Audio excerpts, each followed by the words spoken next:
Hello World et bienvenue sur Codapic. Il existe différentes façons de créer des colonnes avec du CSS.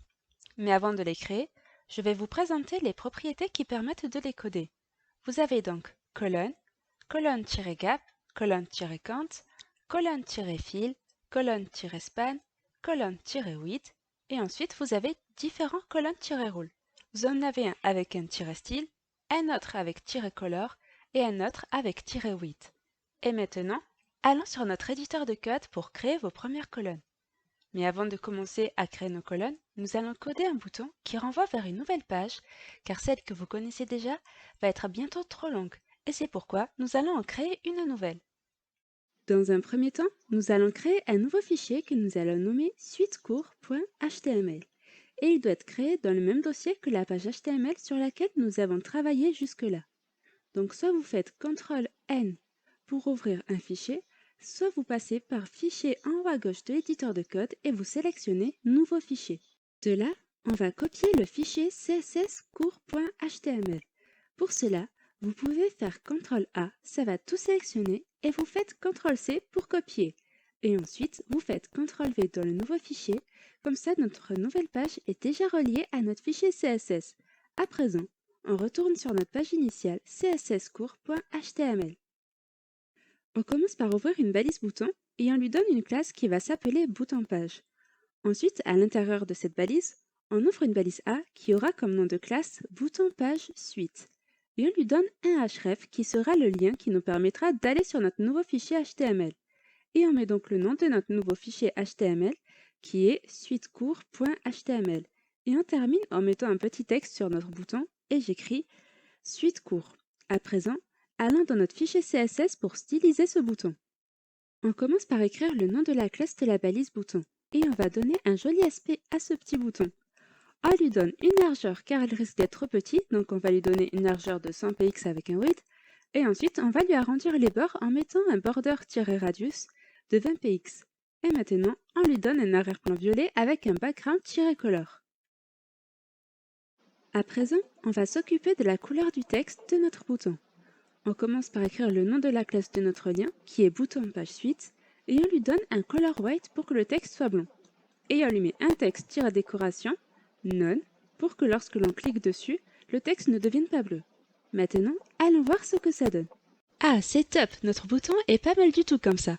Et maintenant, nous allons nous occuper de notre nouveau fichier HTML. Tout d'abord, nous allons commencer par créer un bouton qui nous renverra vers les cours précédents. Donc on va tout simplement coller dans notre nouveau fichier HTML la balise bouton et la balise A qui va avec. Et une fois ça fait, on va changer le lien qu'il y a dans notre href. On y met le nom du fichier de notre page HTML qui est csscours.html et je lui donne comme texte début des cours. Et bien sûr, étant donné qu'on lui laisse les mêmes classes, son aspect visuel ne va pas changer. Maintenant, nous allons commencer à travailler avec la propriété columns. Cette propriété donne une largeur minimum à chaque colonne et le nombre maximum de colonnes. On ouvre une balise div et je donne un grand titre à ce nouveau cours que l'on va appeler les colonnes. À présent, je donne un h3 avec comme texte propriété colonne. Et maintenant, j'ouvre une balise B et je lui donne une classe qui s'appelle colonne. Ensuite, j'ajoute un texte et je vais mettre un exemple de colonne. Je copie-colle cette phrase autant de fois que nécessaire et maintenant on va dans le CSS. On écrit le nom de notre classe et on ajoute colons, 2.100px et un peu plus loin 3, point virgule.